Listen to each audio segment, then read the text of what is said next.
Good evening, everyone. Thank you so much for coming on and welcome. And for those who were looking for us on Wednesday, I'm sorry for the mix-ups in the times, but this is our last Tuesday session. From now on, we'll revert back to Wednesday evenings. But this session and last session were set specifically to try to make room for the Jewish holidays. Last week, Yom HaShoah. Tonight is a very sacred day. It's Yom HaZikaron, and tomorrow night, of course, is Yom HaAtzmaut.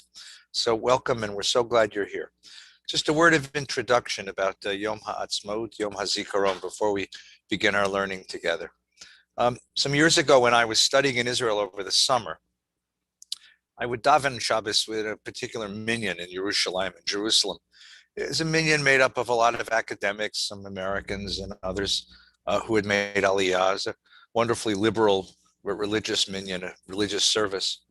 And I got a call one night after Shabbos on my cell, and the fellow was a member of the minyan, and he said, "Eddie, I wonder if you could do me a favor." It was a kid from the community that was killed over the week in a border action. The kid was in the army in Israel, and he was stationed on the border, and there was an attack, and the kid was killed in the attack. And the funeral was just before Shabbat, and the family was sitting Shiva, and I didn't know this family. And he said, "I wonder if you could come over and talk to his father." And I said, "Yeah, but I don't know him." He said, "Yeah, but his father's an American guy who made Aliyah, and you'd be helpful to him. He needs to talk to someone." And I said, "There's an awful lot of rabbis in this minyan." He said, "Yeah, but these guys aren't trained the way you are to deal with people who are grieving. Could you come over and just sit with the guy and talk to him?" So I said, "Of course." And gave me the address, and it was not far from where we lived. We walked over, and they davened Mariv. They davened and they made Havdalah. And then, someone brought me and introduced me to this gentleman. There's a guy not much older than me, sitting in the corner on a couch on the sofa, and he was just like sitting in outer space. He was just a mess, and he'd lost his son, and he was just so filled with pain. So I introduced myself. I told him I was so very sorry for his loss, and he looked at me and he said, "Why? Why did I make Aliyah? Why did I come to Israel? Look at the terrible price. Look at what my son lost, a whole lifetime of growing and loving and discovering the world and living because I made a commitment to Israel. Why did I bring him? Why did I come here? Why did I make this decision in my life? And why was my son taken from me?" It's the most brutal moment that you can encounter a human being. And I just sat with him for a few moments, just quietly, because you don't really answer a question like that. You just answer with your own presence. But he wanted an answer. He looked in my face and he said, "Tell me why, Rabbi." And I said, "You came because you believed in a dream. And your son, he died defending that dream. And I can't begin to fathom the pain that you're going through and the sheer sense of tragedy and loss. But your son did die defending a great and noble and powerful dream. And there is something noble in that, something powerful in that." And he shook his head and said, "You're right." And that's basically the only consolation, that he died defending a dream.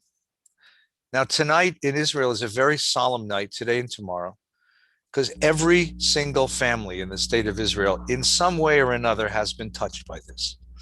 Every family has someone they love who's been taken in one of the wars and one of the actions on the borders. Every single family has someone who was killed in a terrorist action or a terrorist attack.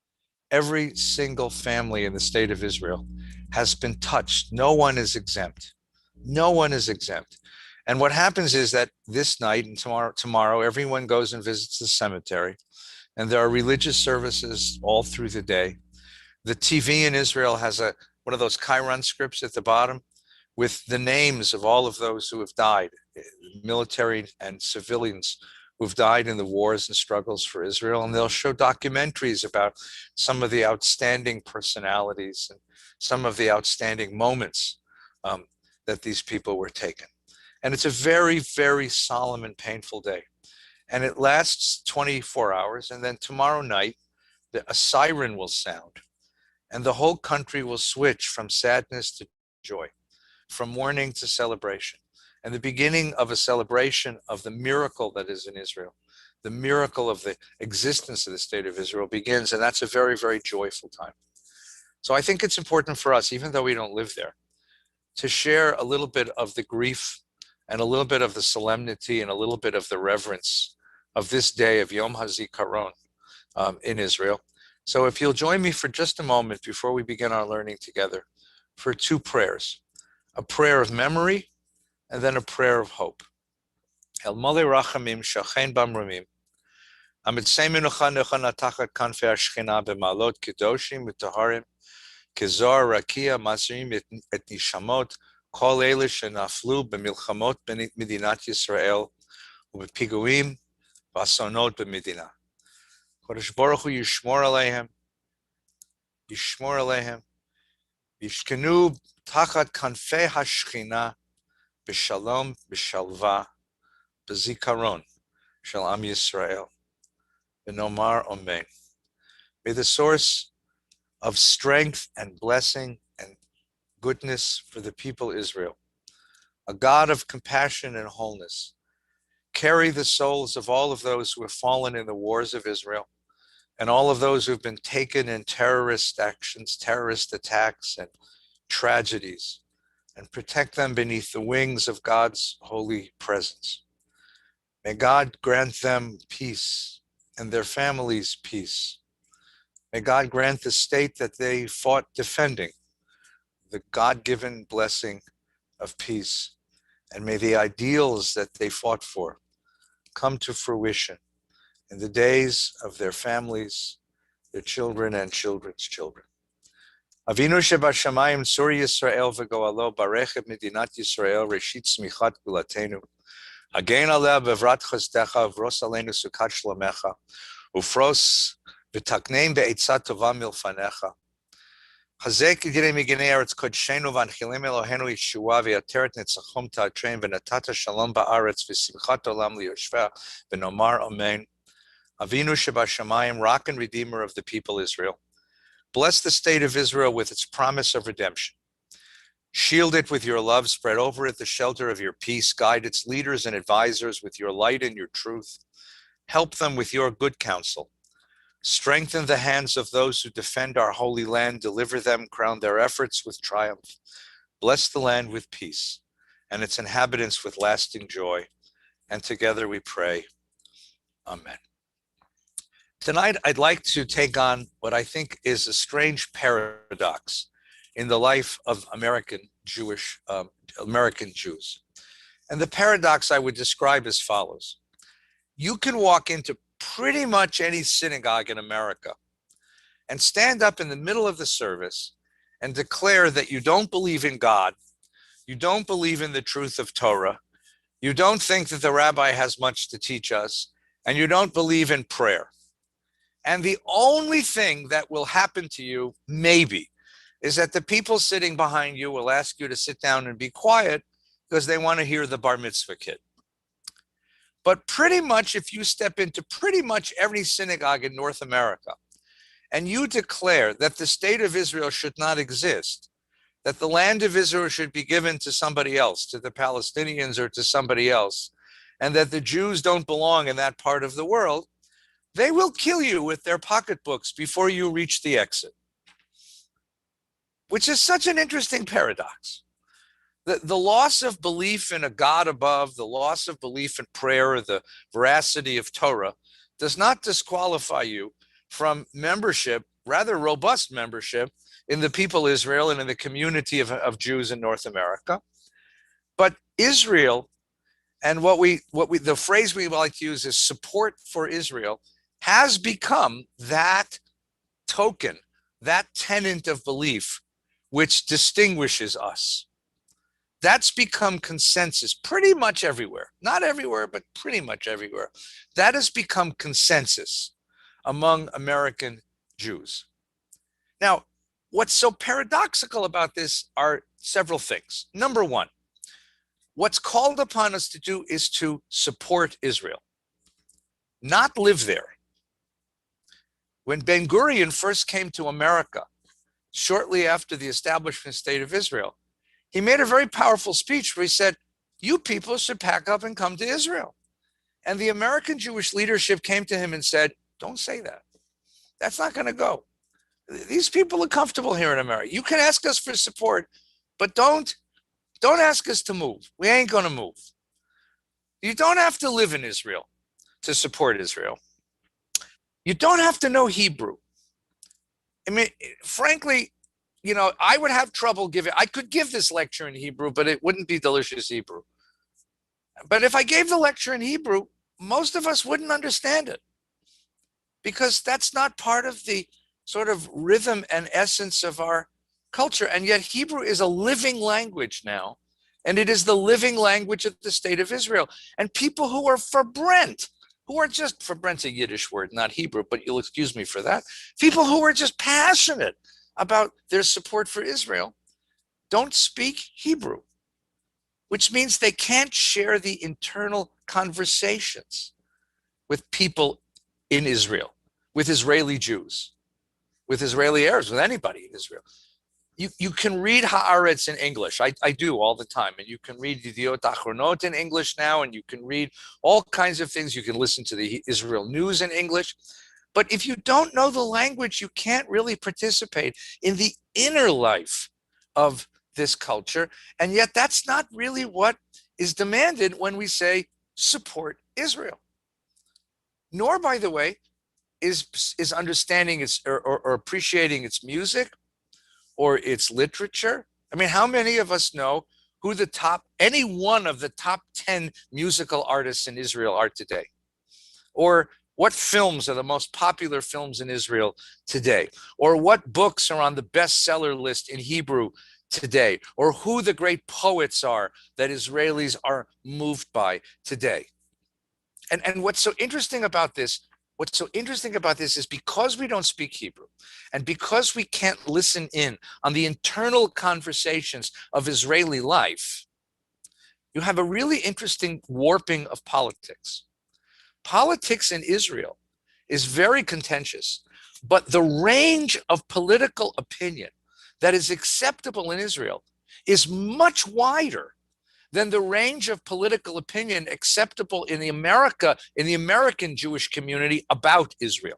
That is to say, that opinions that would be considered fairly legitimate and are heard all the time on Israeli television and read all the time in Israeli newspapers as legitimate opinions, if you were to articulate them here in America in the Jewish community, you'd be castigated and sent out as an anti-Zionist.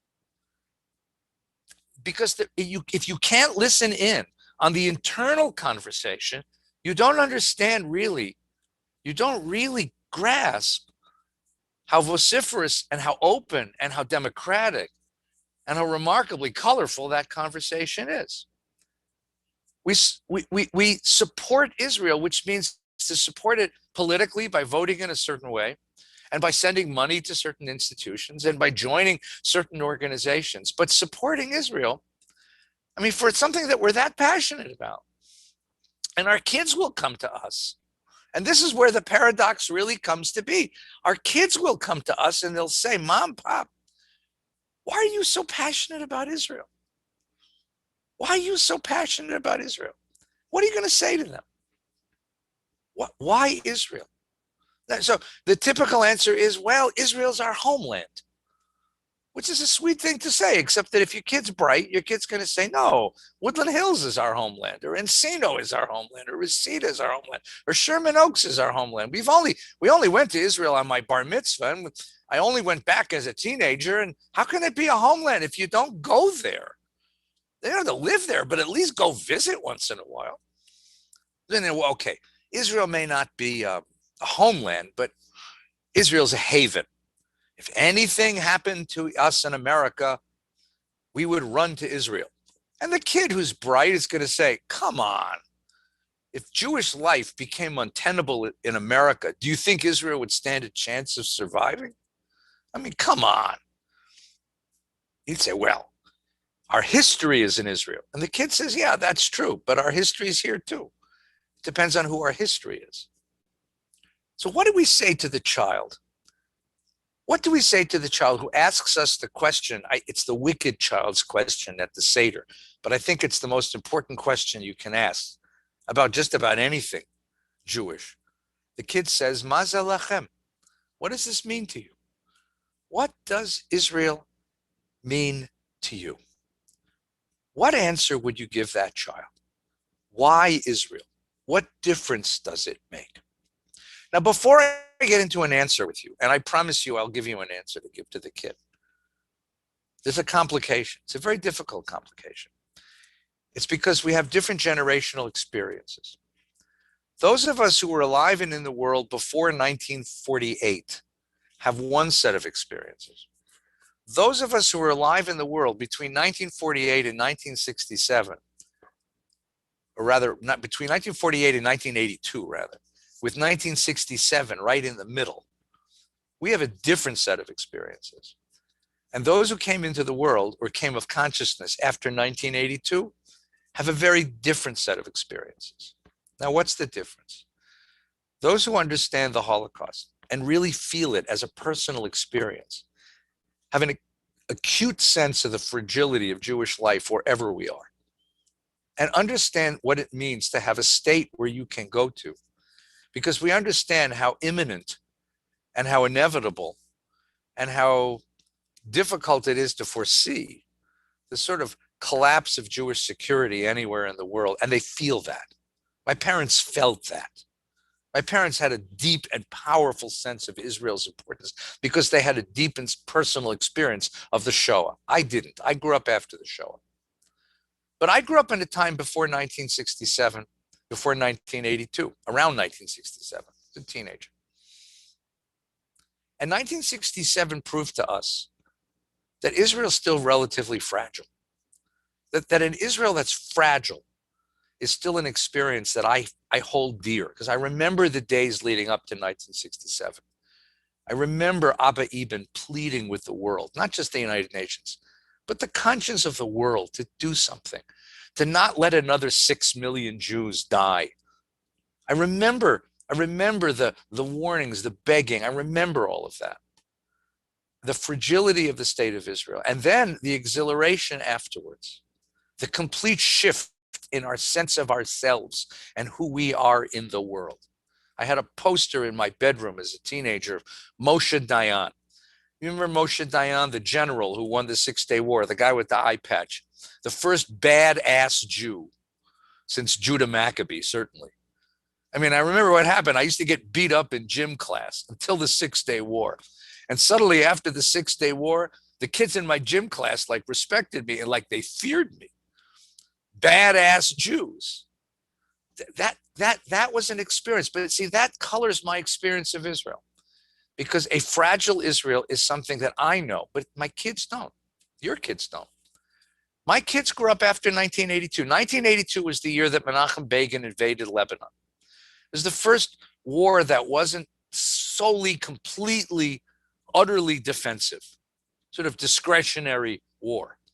And since 1982, the narrative of Israel has switched from David to Goliath. The way that Israel is portrayed today in the media is exactly the opposite of the way Israel was pictured before. And the great ethical questions of power are the questions that animate my children. When my children ask me, why Israel, Abba? They have a sense of what Israel's for. They know its history. They know its literature. But they also wonder, are we using the power that Israel has brought us, the temporal power, the material, the political and military power of Israel, are we using it for truly Jewish purposes? Which is a question my generation never would have asked. And the conflict, that's what it's called when you talk about Israel, which means the struggle between Israel and the Palestinians, between Muslims and Jews in that part of the world. The conflict takes center stage for my children in a way which it never did before for me. My kids really think of Israel as compromised, as morally compromised. And they demand of Israel things that I would never have thought to demand of it. And they're deeply critical of Israel. And their criticism of Israel runs the gamut on one side from being passionately critical of Israel and politically active in that direction, and on the other side to just simply being indifferent.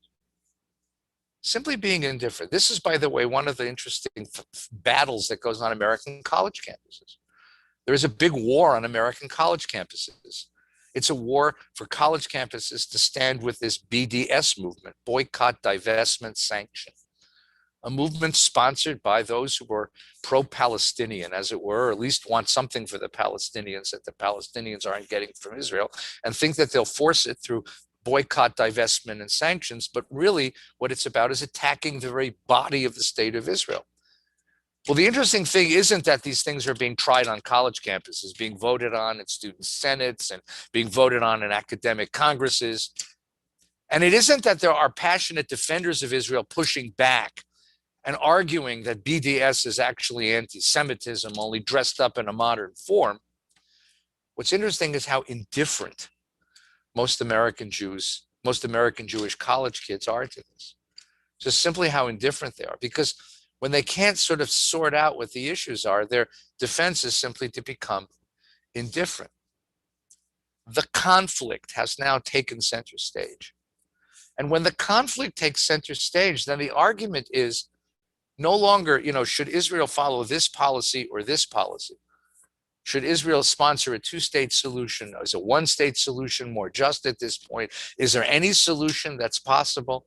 Are Palestinians truly a partner for peace? These great policy questions, it divulges into another kind of question about whether Israel ought to exist at all. Now, by the way, just as an aside, just as a digression for just a minute, the same kind of debate's going on in American life as well. When we tell the story of America, what story becomes the dominant narrative?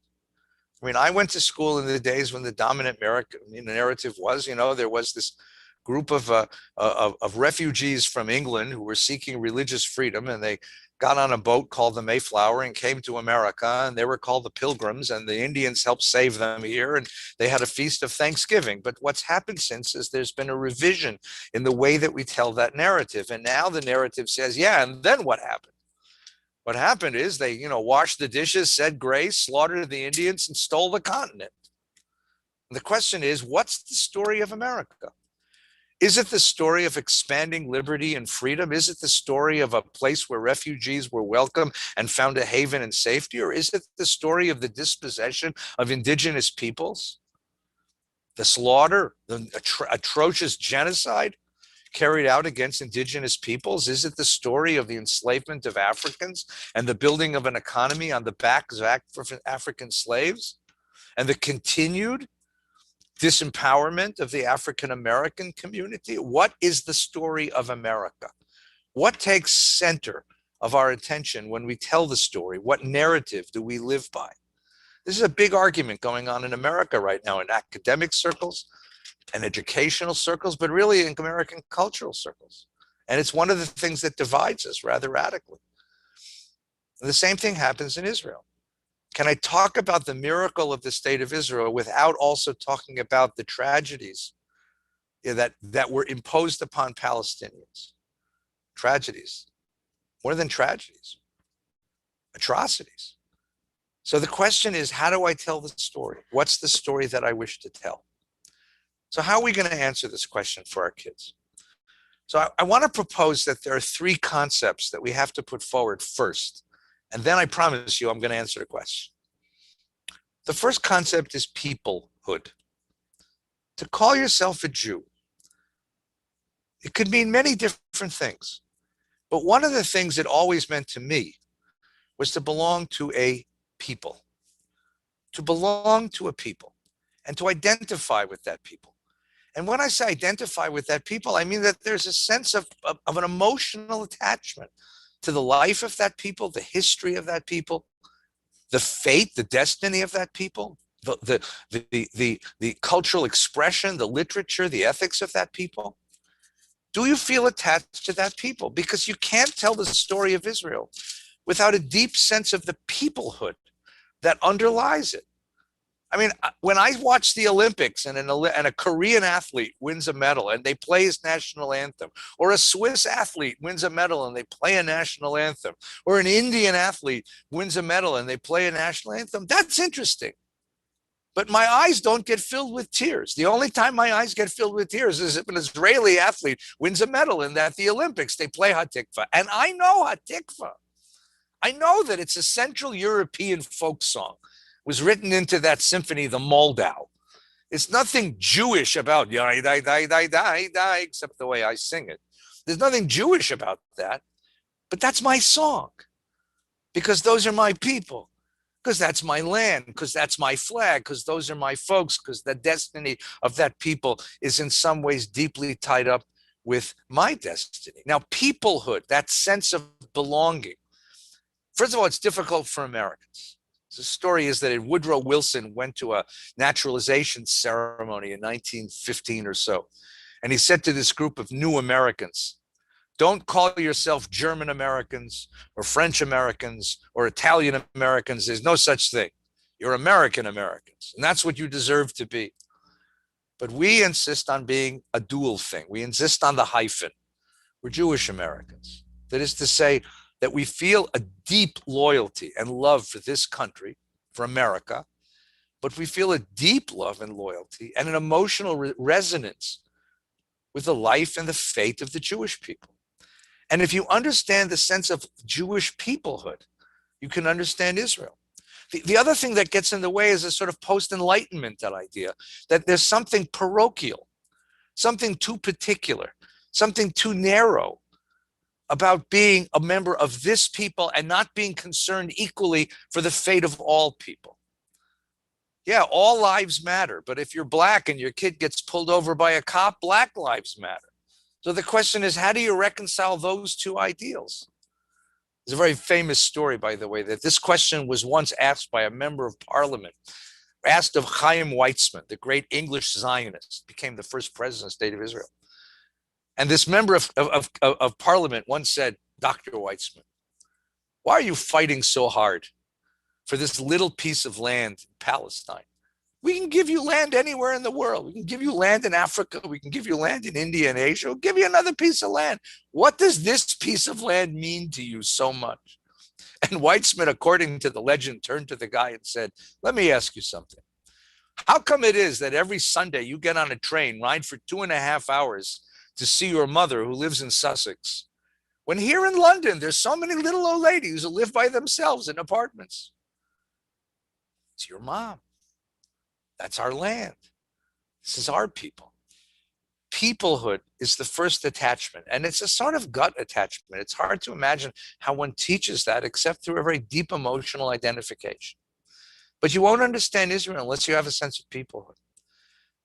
Right? You won't understand Israel unless you have a sense that this is somehow mine, and its fate is somehow mine. I mean, my teacher, Yitz Greenberg, a wonderful rabbi, once made a comment where he said, it doesn't matter if you're Reform, Conservative, or Orthodox, as long as you're ashamed of it. So I asked him when he came to speak at VBS some years ago, I said, Yitz, did you really say that? And he answered, he said, yeah, and I meant it. You see, because if somebody who's not part of me does something wrong, I'm not ashamed of it. I may criticize it, but I'm not ashamed of it. I'm ashamed of it when it's my people.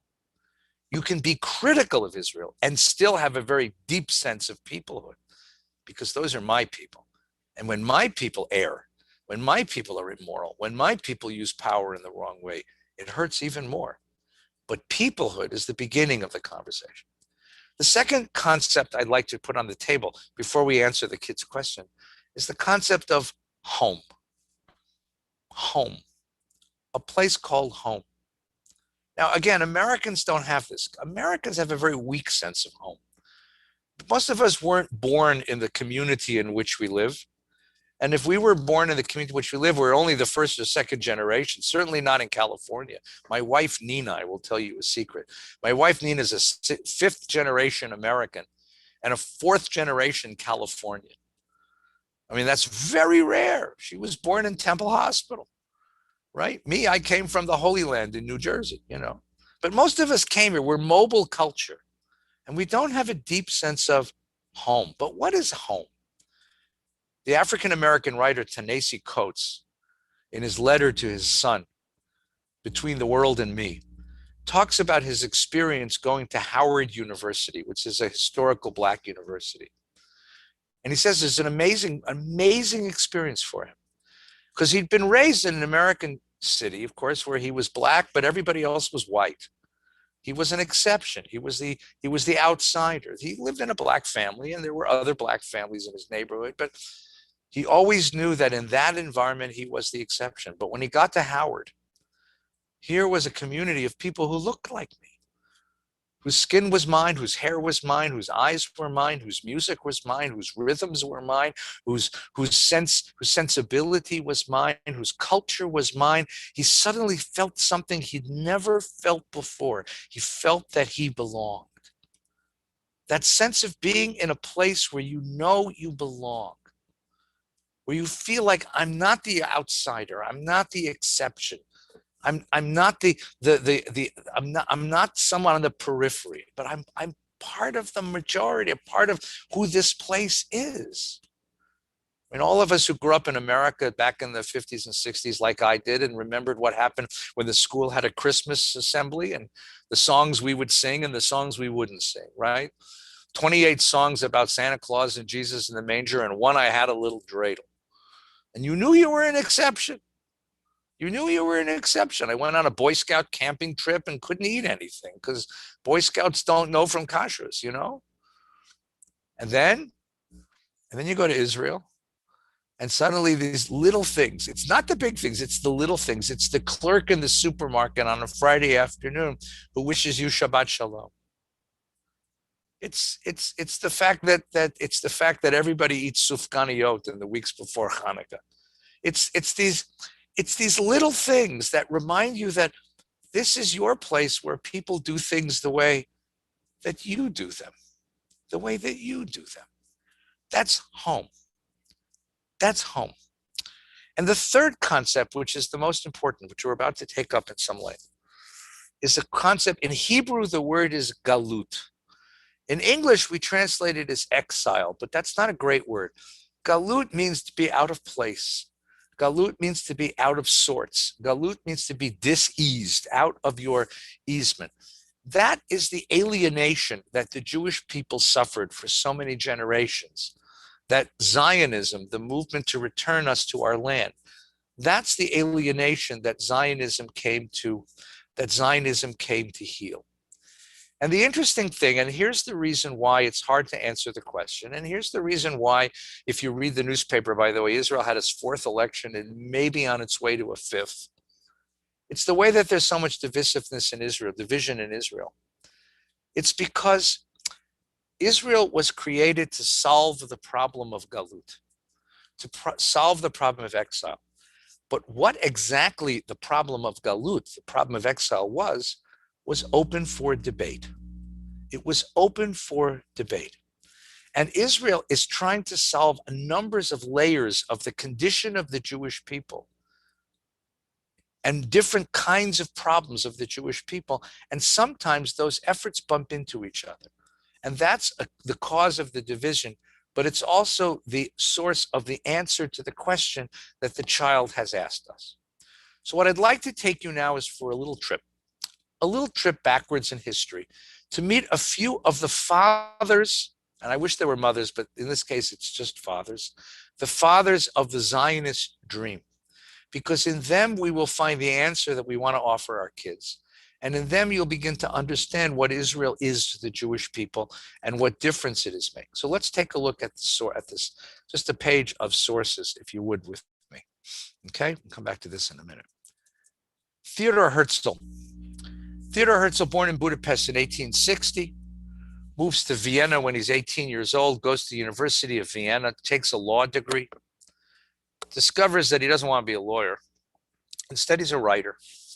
Not a very good one, by the way.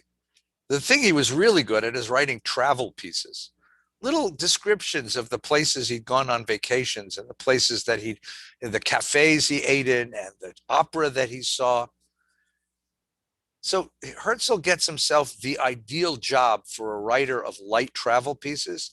he becomes the correspondent for the Vienna New Free Press, which is a liberal newspaper in Paris in the 1890s. And in Paris in the 1890s, he discovers that the anti-Semitism that he'd encountered his entire life in Vienna spread everywhere in Europe. Many people say, including Herzl himself in his diaries, that it was the Dreyfus Trial. But it really wasn't the Dreyfus Trial. The Dreyfus Trial was only one symptom. The Dreyfus Trial, Alfred Dreyfus was a Jew who grew up in Alsace, attended a French military academy, and made it into the French high command. And then was accused of treason because the French military is, well, French, and they got very good at winning wars. But accused of treason, it was very clear that these were trumped up charges. These were false charges lodged against him simply because he was a Jew. But it wasn't just the Dreyfus Trial. And the great movie, by the way, the Dreyfus movie, ever saw it with Frederick March, is they bring him out to the balcony of the École Militaire, and they strip off his buttons and his epaulets, and they break his sword. But the crowd that's gathered is screaming, and what they're screaming is not death to the traitor, or death to Dreyfus, or death to the enemy. The crowd is screaming death to the Jews. It's the anti-Semitism that Herzl found in Paris, including the Dreyfus Trial, but so much farther than that, that made him understand that Jews would never be safe in Europe.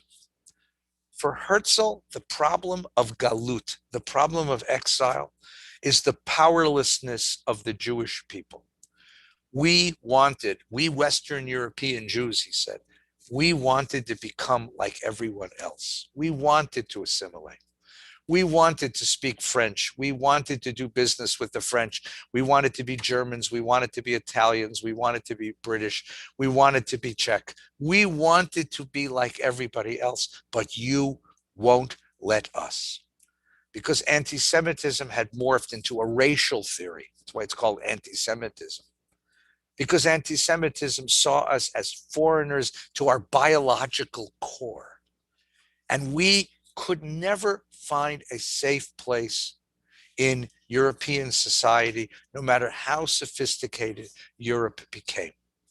Here's his writing. Just enjoy a little bit of his writing, because in this, he's actually not a bad writer. He said, we are a people. Now, already that's a radical idea. That's a radical idea. And by the way, what he did, this is called the Jewish State. He wrote this in 1896. He printed it as a pamphlet, brought it to Baron Rothschild, who threw him out. Because Baron Rothschild doesn't want to be a people. He wanted to be French of the Mosaic persuasion. And here Herzl's coming and proclaiming, we are a people, one people. We are not like the French. We will never assimilate into France. We have honestly endeavored everywhere to merge ourselves in the social life of surrounding communities and preserve the faith of our fathers. We're not permitted to do so. In vain are we loyal patriots, our loyalty in some places running to extremes. In vain do we make the same sacrifices in life and property as our fellow citizens. In vain do we strive to increase the fame of our native lands in science and art, or her wealth in trade and commerce. In the countries where we've lived for centuries, we are still cried down as strangers, and often by those who hadn't gotten here by the time we'd gotten here.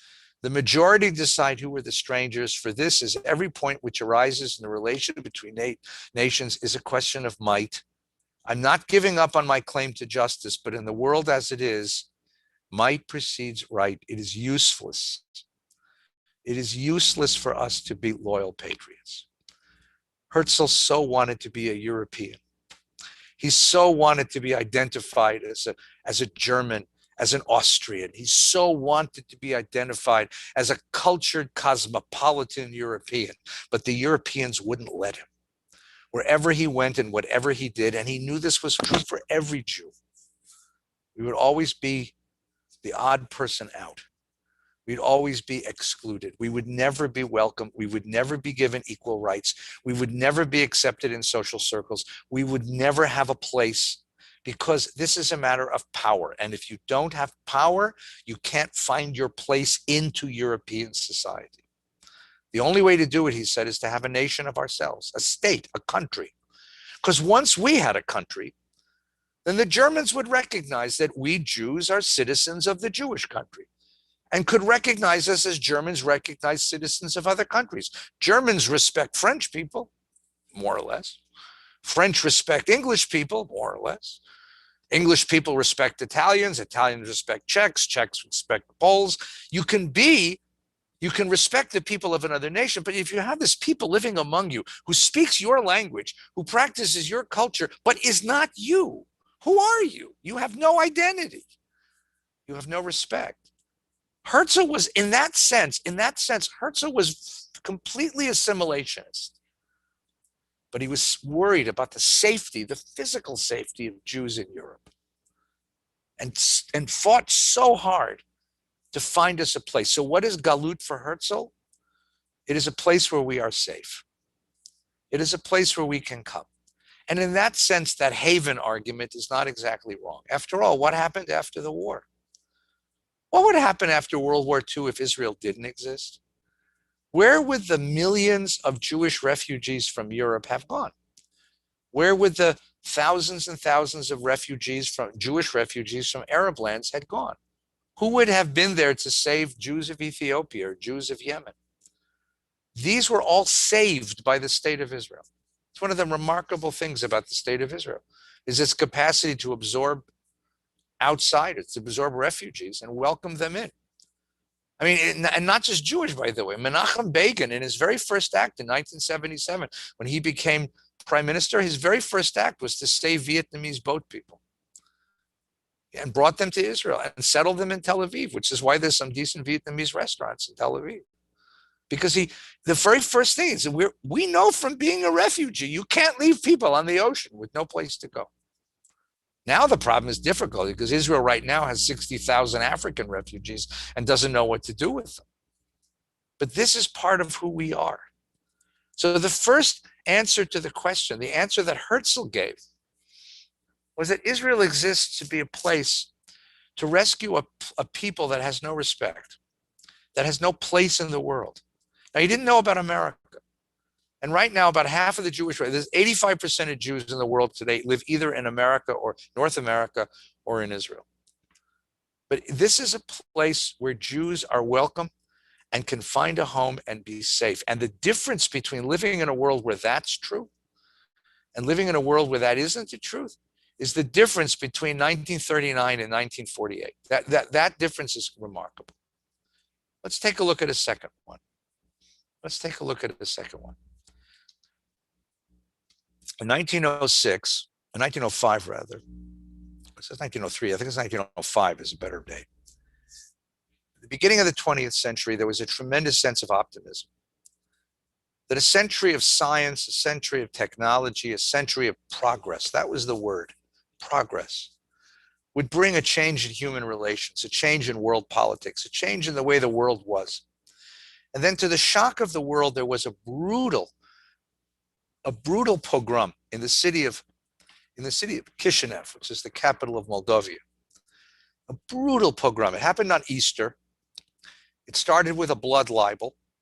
Turned out it was a Christian child who was killed by an abusive uncle, but they blamed the Jews. The bishop gave a sermon in the church, and the crowds left the church and went marauding through the Jewish ghetto, raping and murdering and mutilating and torturing and burning and destroying, and it was brutal. And it brutalized the world.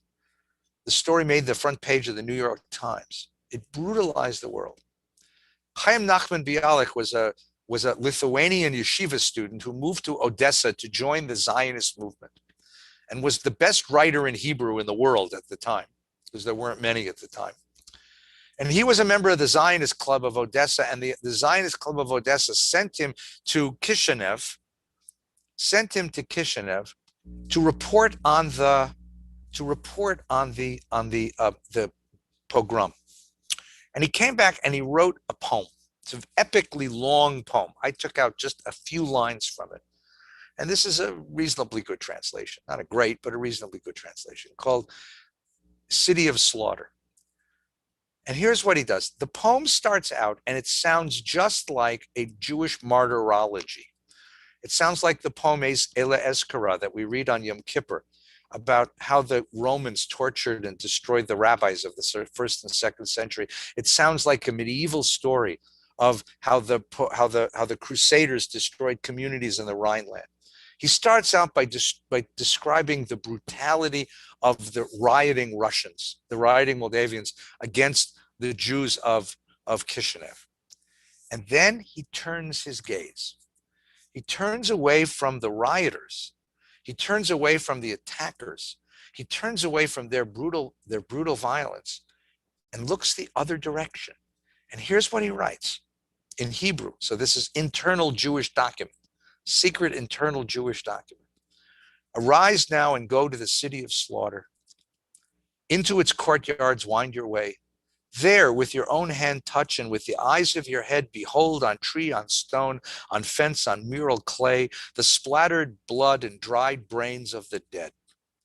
Descend then to the cellars of the town, there where virginal daughters of your folk were fouled. When 7 heathen flung a woman down, the daughter in the presence of her mother, the mother in the presence of her daughter, before the slaughter, during slaughter, after slaughter, touch with your hand the cushion stained, touch the pillow turned crimson. This is the place where the wild ones of the wood, the beast of the field, with bloody axes in their paws, compelled your daughters yield, beasted and swipe. Note also, wait for it.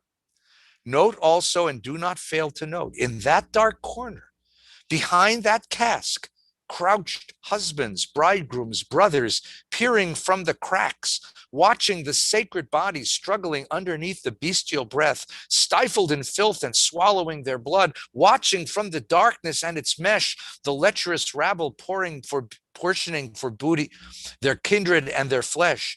Crushed in their shame, they saw it all, but they did not stir or move. They did not pluck their eyes out. They beat not their brains against the wall.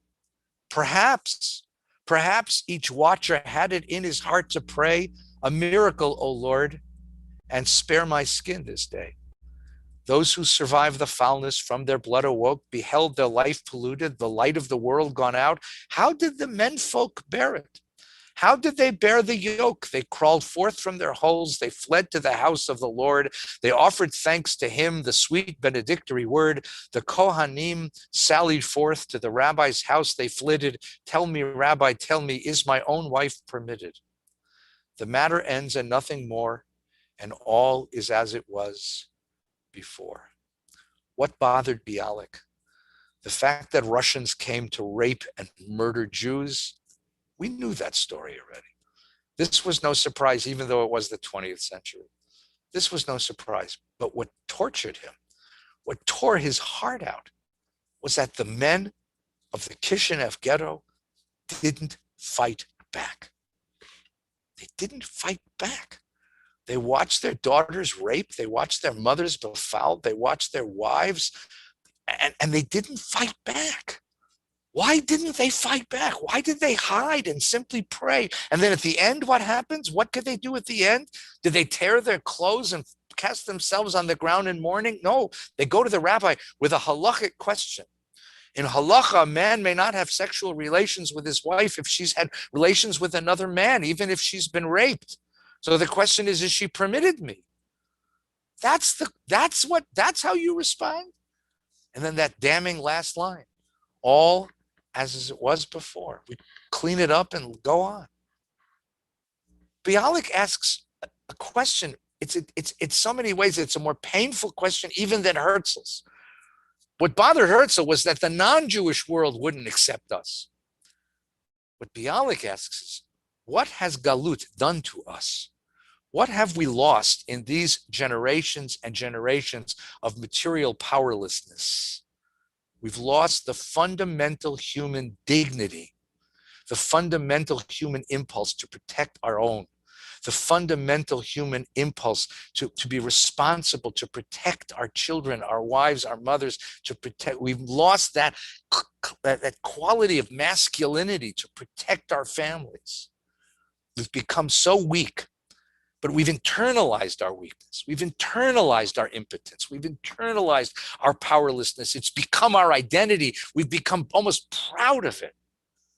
So we can go to the synagogue afterwards and ask a halachic question and make a prayer. God, let me go this time. It doesn't bother us that we don't have hands that can fight back.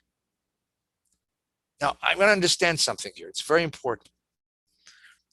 I find it very troubling when American Jews worship the Israeli Defense Forces. I think we should respect the Defense Forces. I think that it's a beautiful thing that, I mean, the kids are beautiful in the Defense Forces, and it's a marvelous thing that there is such a thing, and they are so efficient and so powerful. But it shouldn't be a mark of reverence, except for this, that what the IDF, what Tzahal, Israel's Defense Forces, represent is the answer to Bialik's prayer.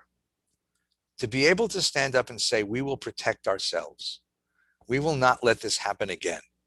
We will protect we will gain power, and we will try with all of our mights to use it morally in the world. And sometimes we make big mistakes, no question. But there's nothing wrong with having power, because the alternative is powerlessness. And there's something wholly undignified about not being able to protect the people you love, not being able to protect them from the viciousness of the world around us.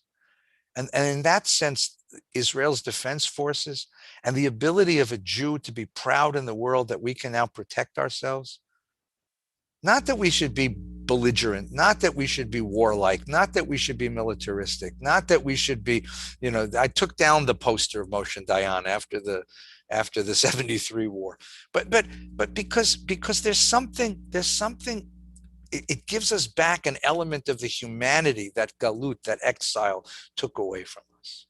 And that's what Bialik is asking us for. And in that sense, the second reason Israel exists is to give us that sense of the wholeness of our humanity, so that we too can be proud that we can fulfill our responsibilities to our family and protect them. July 4th, 1976 was the bicentennial of the United States of America. But for all of us, for Jews, it was a bigger date. It was the Entebbe. Now think of that. An Air France airliner, it's ironic that it was Air France given the Dreyfus trial, an Air France airliner was hijacked to Entebbe, Uganda. And the hijackers purposely kept the Jews on the plane and told all the non-Jews to leave. And to their credit, the crew stayed on the plane. The captain of that plane died just a couple of weeks ago. He's a hero in the Jewish heart, because he stayed on that plane. He would not leave that plane. They were his passengers. And that's the Jewish story, the viciousness of the non-Jewish world, and we're passive, and all we can do is pray, except no more. Out of the sky comes Yoni Netanyahu. Benjamin Netanyahu's older brother was the commander of the mission, and Ehud Barak, the former prime minister, was the second in command, and they rescued that plane. They rescued those passengers. That's the kind of sense of responsibility that we can take when we have material power in the world. The second reason Israel exists is to give us that pride, that we don't have to be afraid of the world anymore. We don't have to be afraid of our shadows anymore. That we can have a certain degree of pride and dignity, that we can protect ourselves, not militarism. Make that very clear. And that, yes, with power comes moral compromise. It is impossible to have power without a moral dilemma. My professor at the Hartman Institute, where I've spent so many summers, is Moshe Halbertal.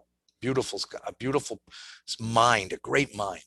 He is the author of the Code of Ethical Conduct of the Israeli Defense Forces, which is something that every Israeli soldier has to memorize. And often there are just bitter debates about how brutal can you be if you have to deal with a brutal enemy. But Halbertal represents this idea that we can have power and we can deal with it morally, and we have to continue that struggle. That's the second piece. Let's do quickly two more. I know the time is getting late. When 1897, Herzl conducts the first World Zionist Congress in the city of Basel, Switzerland. And the keynote speaker is a man named Max Nordau. The story is that Max Nordau was a psychoanalyst, and that when Herzl sent the copy of The Jewish State to his editors in Vienna, they sent him a letter saying they'd like him to go see Dr. Nordau. And the story is that he goes to see Dr. Nordau, and on the third session, Nordau says, "Get up from the couch, you're not crazy." And they become partners, and they become allies. Nordau gives this speech, this wonderful speech. And he says something quite remarkable about, again, he's a Western European Jew. The Western Jew has bread, but man does not live on bread alone. He's talking about Jews in the end of the 19th century. It's 1897, not 1987. It's 1897. The life of the Western Jew is no longer endangered by the enmity of the mob. But bodily wounds are not the only wounds that cause pain and from which one may bleed to death. The Western Jew meant emancipation to be real liberation and hastened to draw final conclusions therefrom, but the nations made him fear that he erred in being so heedlessly logical. He's being sarcastic here. And he talks about how difficult it has been for the Western Jew to find a place within Western society. And what happens is that the Western Jew has to hide. He has to hide his Jewishness.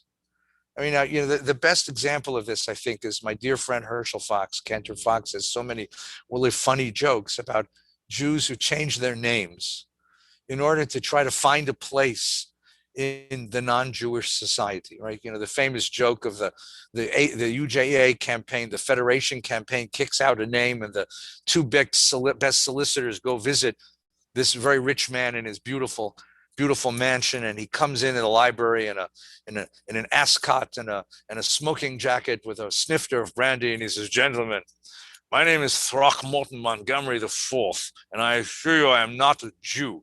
And I'm happy to make a contribution to your charity, but you have the wrong address." And they say, "Well, our computer never makes a mistake." He says, "I'm very sorry, gentlemen, because I am in no way, my ancestors came on the Mayflower. I'm not of the Jewish faith, but your work is admirable, and I'll surely help you."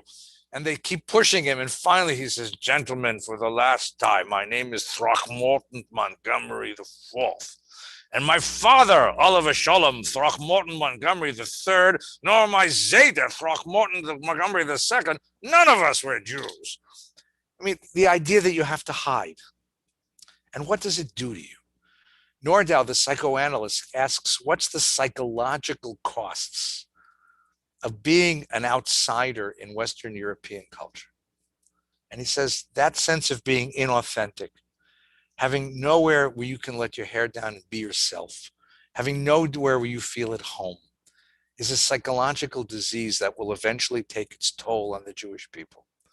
And that we need a land because we need a place where we can be at home and be ourselves and be comfortable and be normal and not have to keep asserting our identity and asserting our difference and negotiating with the culture outside.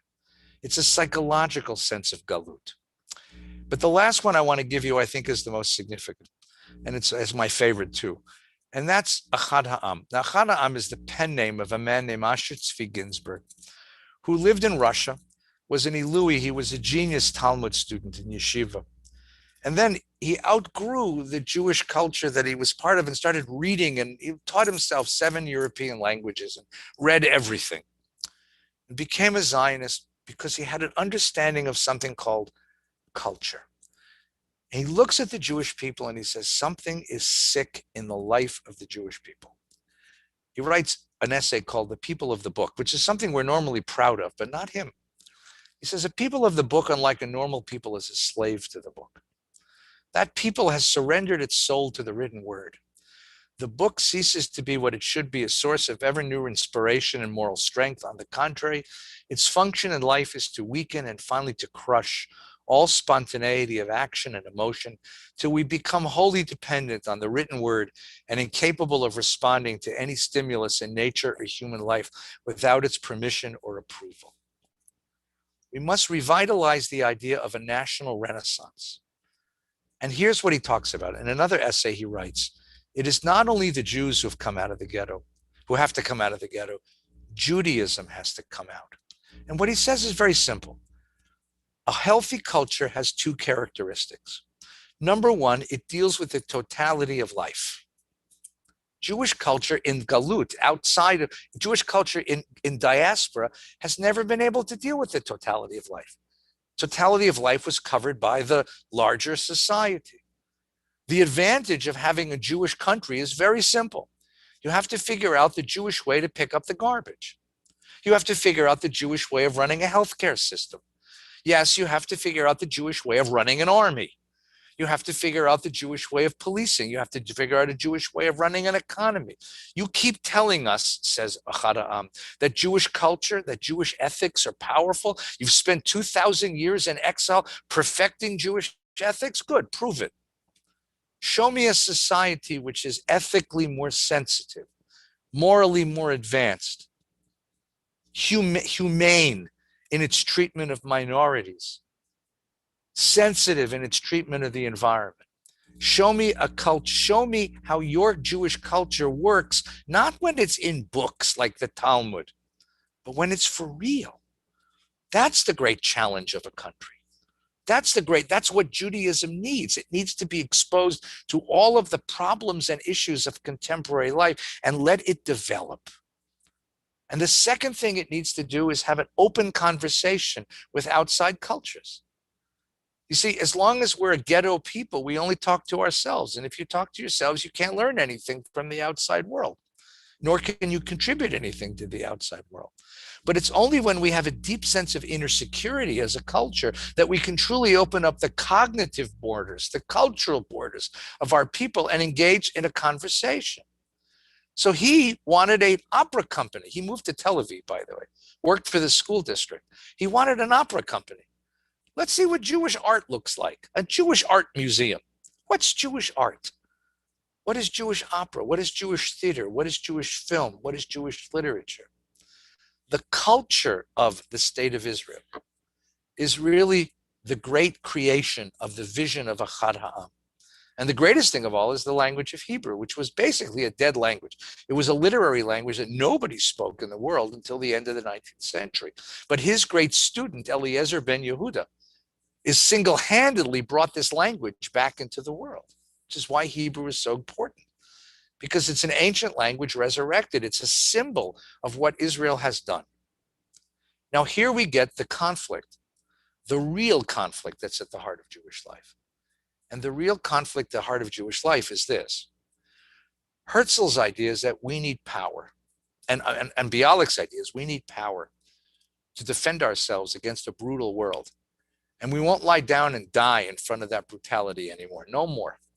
No more. But you know, the problem is that when you engage with power, you end up in a place of deep moral compromise. And Ahad Ha'am tells us that the purpose of the state of Israel is to perfect the inner spirit of the Jewish people and its culture, and its moral culture, most of all. But what happens when the moral culture and the material culture, the moral power of the Jewish people and the material power of the Jewish people clash with each other? And because God has a wicked sense of humor, God put us in the worst neighborhood in the world. I think you've heard me say this from the pulpit. Don't go to Maui, because you'll do what I did when I went to Maui. Nina and I went and climbed Maui Mountain and stood on that beautiful mountain and looked at that beautiful, clear blue sea and this gorgeous island full of these beautiful people and these beautiful trees. And I turned my eyes toward heaven and I said, Rabbeinu Shalom, master of the world, you knew about this place and you put us where? There couldn't have been a Jewish island. We would have been Oahu, Kauai, Lanai, Maui, and the Jewish island of Alavai. You know, and we wouldn't have been bothered. But where do we end up? We end up in a place where every day is a struggle. But you know, if you believe in the cunning of history, and the cunning of history is brutal because the price Israel's paid for its independence is just absolutely brutal in terms of children, the children who have died. But what it's done to us is force us to really focus on taking seriously both of these challenges. The challenge to gain enough power to make Jews safe in the world and dignified and responsible for themselves, and the power to fulfill the promise of Jewish ethics, Jewish morality. And that's the great argument that goes on in the state of Israel. You hear this every night on the news. I speak enough Hebrew to be able to listen to the news in Israel. And every night the question is, they'll discuss a question of policy, and at one of these panel discussions, at one of these press conferences, at one of these, someone will say, but we're a Jewish state.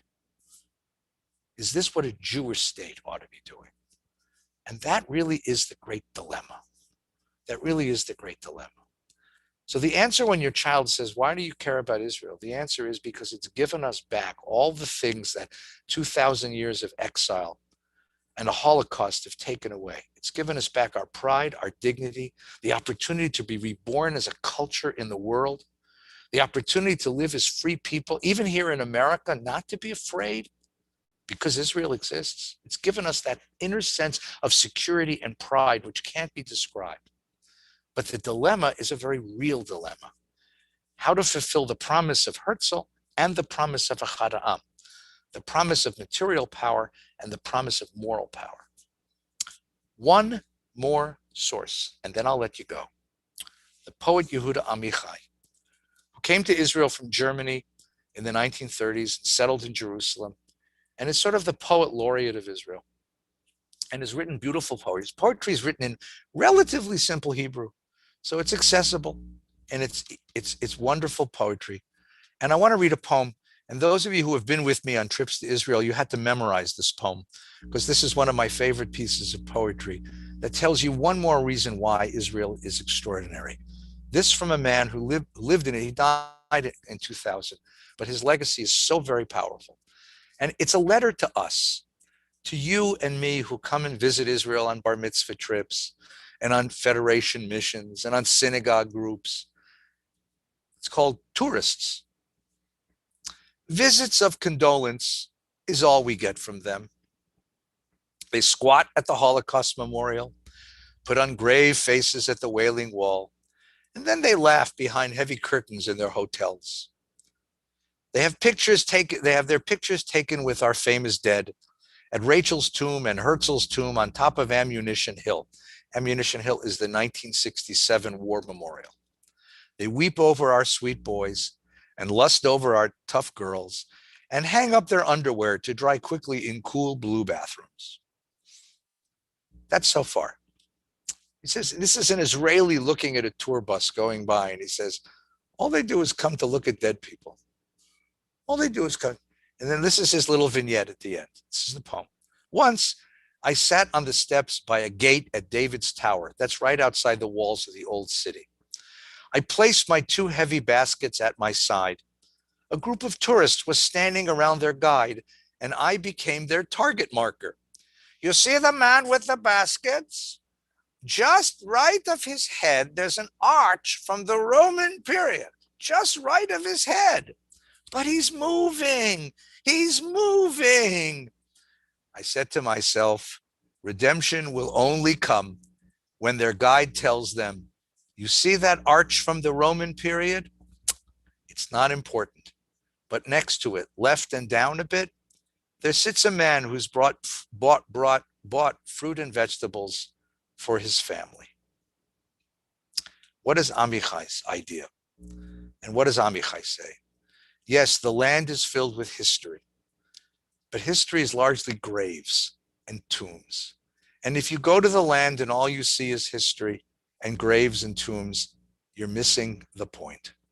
If the living part of Israel becomes simply an object because you're trying to focus on an arch from the Roman period, from something from a long time ago that's been dead for 2 millennia, you're missing it. What's extraordinary about Israel, says Amichai, is the man who sits there with his baskets of Friday afternoon vegetables and fruits coming home for Shabbos. It's the ordinary life of ordinary people who have escaped from every corner of the world where they were tortured and persecuted and oppressed to find a place where you can go shopping on Friday afternoon and the clerk wishes you Shabbat Shalom. It's the sweet, ordinary, living, joyful, everyday life of a living people, speaking a living language, creating a living culture of music and literature and art that's ours, that belongs to all of us who love that country. So tomorrow we will celebrate the birth of that marvelous country and that marvelous dream. We will agonize over its mistakes and its errors and its dilemmas and its policy struggles, but we will never forget how precious it is that we live in the age when this exists. And that's what's most precious about Israel. Thanks for listening. Next week, we will continue on Wednesday night back to Wednesday night, and we'll continue through the month of May till summer comes a little closer. Thanks for listening tonight. I wish you all a